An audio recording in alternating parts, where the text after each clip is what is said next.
Hello বন্ধুরা, তো আর একদিনকে পটল চিংড়ি খেয়েছিল তোমার দাদাভাই, খুব ভালো লেগেছে। তো আজকে আবার নিয়ে এসছে চিংড়ি মাছ পটল, আজকে আবার করব পটল চিংড়ি। তো দেখো এগুলো এখন বেছে নিই।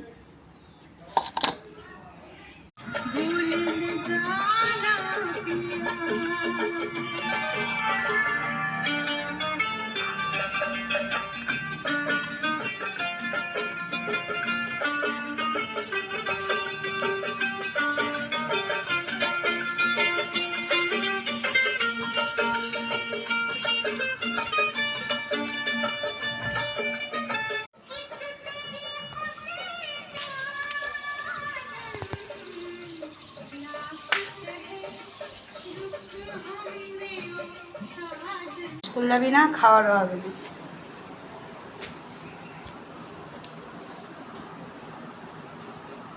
তাড়াতাড়ি খা।